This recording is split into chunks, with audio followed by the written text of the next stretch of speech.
mitu korda ja kui tihti tuleb massaažil käia?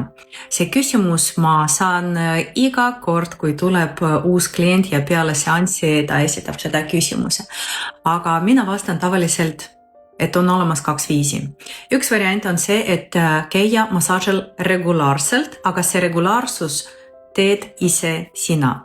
Et kas sa valid kord kuus, kord nädalas, kord aastas, kord päevas, kord kvartalis, see on sinu puhas valik.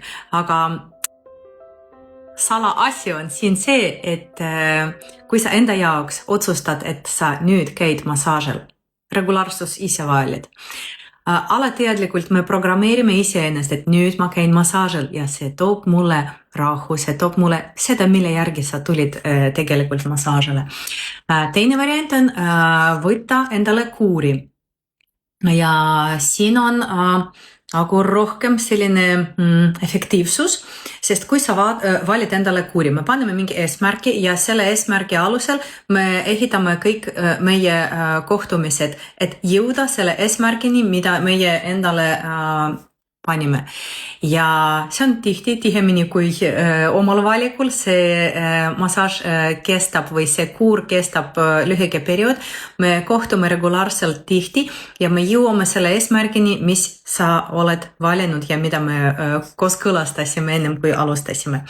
Ja kui valida seda kuuri, mina näen, et see on efektiivsem ja ütleme, kui valida, kumb neist valida, mõlemad on head varianti, kas sinu valikule regulaarsus või teha kuuri.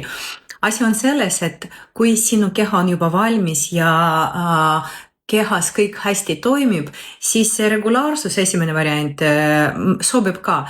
Aga kui kehal on vaja mingid asjad korda saama, siis parem valida kuuri ja peale kuuri juba võtta seda regulaarsuse nii palju, kui palju sa tahad ja nii tihti, kui tihti sa tahad.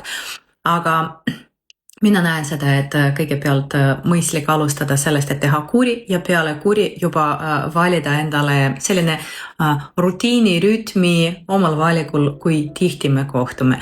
Ja ma näen, et see on kõige mõistlikum ja oma klientide pealt ma näen, et sellest tuleb palju tugevam, efektiivsem tulemus. Nii, et valik on sinu taga. Juhul, kui on mingid mured probleemid, see on hoopis teine lugu. Aga kui me räägime sellest, et tugevdada oma immunsust, tugevdada oma tervist, tugevdada oma enesetunne, et sa tunned ja naudid elu iga hetk, siis sinu valik on sinu taga.